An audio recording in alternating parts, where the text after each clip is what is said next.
എല്ലാവർക്കും വിനീത നമസ്കാരം. ശ്രീമദ് ഭാഗവതം ദശമസ്കന്ധം അധ്യായം 11 ശ്ലോകം 21, 22, 23, 24 4 ശ്ലോകങ്ങൾ ഇന്ന് നമുക്ക് നോക്കാം. അങ്ങനെ എല്ലാവരും കൂടി ഇരുന്ന് ചിരിച്ചും കളിച്ചും രസിച്ചുമാണ് ഊണ് കഴിക്കണത്. എല്ലാവരും കൂടി ഭക്ഷണം കഴിച്ച് അച്ഛനമ്മമാർക്കും ഗോപസ്ത്രീകൾക്കും ഗോപന്മാർക്കൊക്കെ ആനന്ദത്തെ കൊടുത്തുകൊണ്ട് ഭക്ഷണം കഴിച്ച് ഊണ് കഴുകിയോന്ന് അറിയില്ല. അതിനു മുമ്പ് ഓടി എല്ലാ കുട്ടികളും കൂടി പോവാ കളിക്കാൻ. അങ്ങനെ അവരുടെ ആ കളികൾ കണ്ടിങ്ങനെ ആനന്ദിച്ചുകൊണ്ട് ഇരിക്കണു രോഹിണിയും നന്ദഗോപുരം യശോദ. എന്തൊരു ഭാഗ്യല്ലേ വ്രജത്തിലെ ഗോപന്മാരും. അഹോ ഭാഗ്യം നന്ദഗോപവ്രജോഗസാം എന്ന് പറയുന്നുണ്ട്. ഇത്രയും ഭാഗ്യം ചെയ്തവരാണ് ആ വ്രജത്തിലുള്ളവര്. അങ്ങനെ ഇരിക്കുമ്പോ അവര് എല്ലാവരും കൂടി ഒരു ആലോചനായുഗം കൂടിയിട്ട് ഗോകുലത്തുനിന്ന് വേറൊരു സ്ഥലത്തേക്ക്, വൃന്ദാവനം എന്നൊരു സ്ഥലത്തേക്ക് പോവാനായിട്ട് പുറപ്പെടുകയാണ്. ഓം നമോ ഭഗവതേ വാസുദേവായ. ഓം നമോ ഭഗവതേ വാസുദേവായ. ഓം നമോ ഭഗവതേ വാസുദേവായ. ശ്ലോകം 21. ഗോപവൃദ്ധാ മഹോൽപാദാൻ അനുഭൂയ ബൃഹദ്വനെ നന്ദാദയ സമാഗമ്യ വ്രജകാര്യം അമന്ത്രയൻ. ഇതുവരെ വ്രജത്തിൽ എന്ത് കളിച്ച ഭഗവാൻ ശ്രീകൃഷ്ണൻ ഇനിമേൽ വൃന്ദാവനത്തിൽ കളിക്കാൻ പോകണം എന്നാഗ്രഹിച്ചു. ഭഗവാന്റെ ഇച്ഛ തന്നെയാണ്. അപ്പോ ഭഗവാന്റെ ഇച്ഛാശക്തി കൊണ്ട് പ്രേരിപ്പിക്കപ്പെട്ട ആ ഗോപന്മാര് ഒരു ആലോചനായോഗം കൂടി. നമുക്ക് ഒരു യോഗം കൂട്ടണം. ഇനി ഇവിടെ ഇങ്ങനെ ഈ രാക്ഷസന്മാരും രാക്ഷസിമാരും വന്ന് പ്രശ്നങ്ങൾ ഉണ്ടാക്കി എന്തൊക്കെയോ ദുർലക്ഷണങ്ങൾ കാണാണ്ട് ഇനി ഈ കുട്ടികൾക്ക് എന്തെങ്കിലും ആപത്ത് വരുമെന്ന് അറിയില്ല. അതുകൊണ്ട് വ്രജത്തിൽ എന്തോ ആപത്ത് വരാനിരിക്കണു എന്നിങ്ങനെ തോന്നുന്നു എന്ന് പറയാ. പുത്രൻ പൂതനയുടെ വരവ്, അവളുടെ മരണം, ആ വൃക്ഷങ്ങൾ വീഴുക, ഇതൊക്കെ അശുഭലക്ഷണങ്ങളാ. അതുകൊണ്ട് ഇനി വ്രജത്തിന്റെ ഗുണത്തിന് വേണ്ടി പ്രവർത്തിക്കണം. അപ്പൊ നമുക്ക് ഒരു ആലോചനാ യോഗം കൂടാന്ന് പറഞ്ഞിട്ട് എല്ലാവരും കൂടി ചർച്ച, ഒരു യോഗം കൂടാണ്, ഒരു മീറ്റിംഗ്. തത്രോപനന്ദനാമാഹ ഗോപോ ജ്ഞാനവയോധിക ദേശകാലാർത്ഥ തത്വജ്ഞ പ്രിയകൃൽ രാമകൃഷ്ണയോ.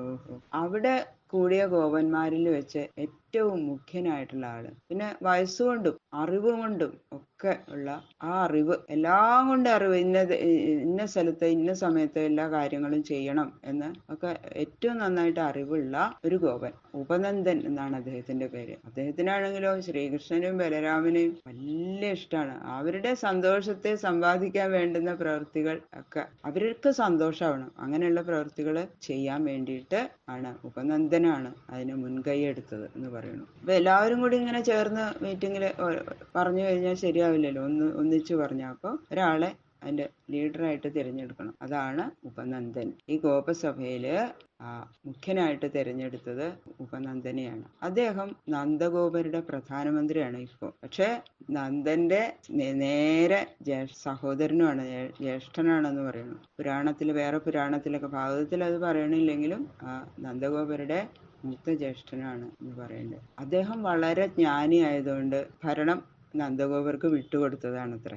പക്ഷെ ഉപദേശങ്ങളൊക്കെ കൊടുക്കും. നന്ദഗോപരെ ഭരിക്കണമെന്ന് മാത്രമേ ഉള്ളൂ. ഉപദേശങ്ങളൊക്കെ കൊടുത്ത് വേണ്ട പോലെയൊക്കെ പറഞ്ഞു കൊടുത്ത് ചെയ്യിപ്പിക്കുന്നത് ഈ ഉപനന്ദനാണ്. അതുകൊണ്ട് ഇവിടെ ഇപ്പൊ പ്രവർത്തിക്കേണ്ട ഹിതം തീർച്ചപ്പെടുത്താൻ അദ്ദേഹത്തെ എല്ലാവരും കൂടി തിരഞ്ഞെടുത്തു. ഈ ഉപനന്ദന് ആ ശ്രീകൃഷ്ണന്റെ ബലരാമന്റെ മഹാത്മ്യം നല്ലോണം അറിയാം. അതുകൊണ്ട് അവരോട് അതിയായിട്ടുള്ള സ്നേഹമുണ്ട്. അപ്പൊ ഇതുവരെ കണ്ട ഈ അശുഭ ലക്ഷണങ്ങളൊക്കെ രാമകൃഷ്ണന്മാർക്ക് വല്ല അരിഷ്ടങ്ങളും വല്ല ക്ലേശങ്ങളും ഒക്കെ ഉണ്ടാക്കാനുള്ളതാണോ എന്നുള്ള ഒരു ശങ്ക അദ്ദേഹത്തിന് കുറച്ചു ദിവസമായിട്ട് ഇങ്ങനെ തോന്നിക്കൊണ്ടിരിക്കുക.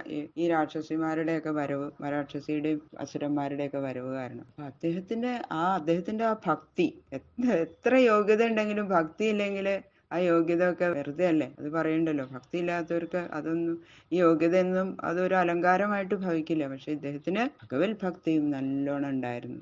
ഒരു ദോഷവും ഇല്ലാത്ത ആളായിരുന്നു അദ്ദേഹം. അപ്പോൾ എല്ലാവർക്കും അദ്ദേഹം പറയണത് വളരെ ശരിയാണ്. അദ്ദേഹത്തിന്റെ നേതാവായിട്ട് എല്ലാവരും ഒരുമിച്ച് ഏകകണ്ഠേന തിരഞ്ഞെടുത്ത് തന്നെയാണ്. അങ്ങനെ उत्थातव्यमिदोऽस्माभिः गोकुलस्य हितैषिभिः आयान्त्यत्र महोत्पादा ബാലാനാം നാശഹേതവ. ഉപനന്ദൻ പറഞ്ഞ കാര്യം 7 ശ്ലോകങ്ങൾ കൊണ്ട് വിവരിക്കുകയാണ്. ഇവിടെ കുട്ടികൾക്ക് പല പല അരിഷ്ടങ്ങളും ഉണ്ടായി അല്ലേ, നമ്മൾ കണ്ടതല്ലേ. ദുർലക്ഷണങ്ങൾ ഇനിയും എന്തൊക്കെയോ വരാനിരിക്കണം എന്നുള്ള ദുർലക്ഷണങ്ങളൊക്കെ കാണുന്നുണ്ട്. അതുകൊണ്ട് വ്രജത്തിന്റെ ഗുണം ആഗ്രഹിക്കുന്നവരായ നമ്മള് ഇനിമേൽ ഈ സ്ഥലം വിട്ടു പോകണം. വേറെ നല്ലൊരു സ്ഥലം ഞാൻ കണ്ടുപിടിച്ചിട്ടുണ്ട് എന്ന് പറയാണ്. കണ്ണനെ ഇങ്ങനെ മടിയിലിരുത്തിക്കൊണ്ടാ മീറ്റിംഗ് കൂടുന്ന സമയത്ത് ഓടി വന്നു രാമകൃഷ്ണന്മാര്. വേഗം ഉപനന്ദൻ ആ കണ്ണനെ എടുത്ത് മടിയിൽ വെച്ചു. എന്നിട്ട് പറയണു, മുക്കുത കഥഞ്ചിൽ രാക്ഷസ്യ ബാലഘ്ന്യാ ബാലഗോഹ്യസൗ ഹരേരനുഗ്രഹാന്നൂനം മനശ്ചോപരി നാപതൽ.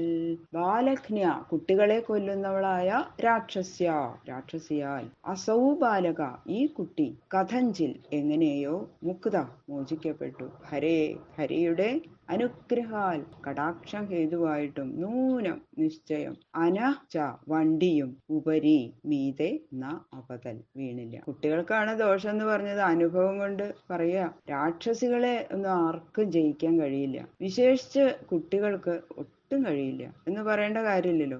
ഈ ഒരു ഉപദ്രവവും ചെയ്യാത്ത ഈ ബാലന്മാര്, കൊച്ചുകുട്ടികൾ, ആസക്തന്മാരാണ് അവർക്ക് എന്തെങ്കിലും ചെയ്യാൻ പറ്റുമോ?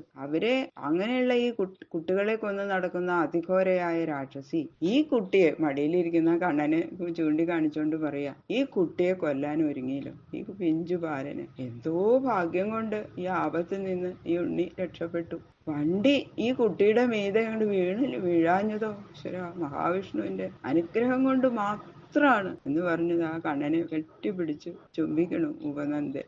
ബാക്കിയുള്ള ശ്ലോകങ്ങള് നാളെ നോക്കാം. സർവത്ര ഗോവിന്ദനാമ സങ്കീർത്തനം ഗോവിന്ദ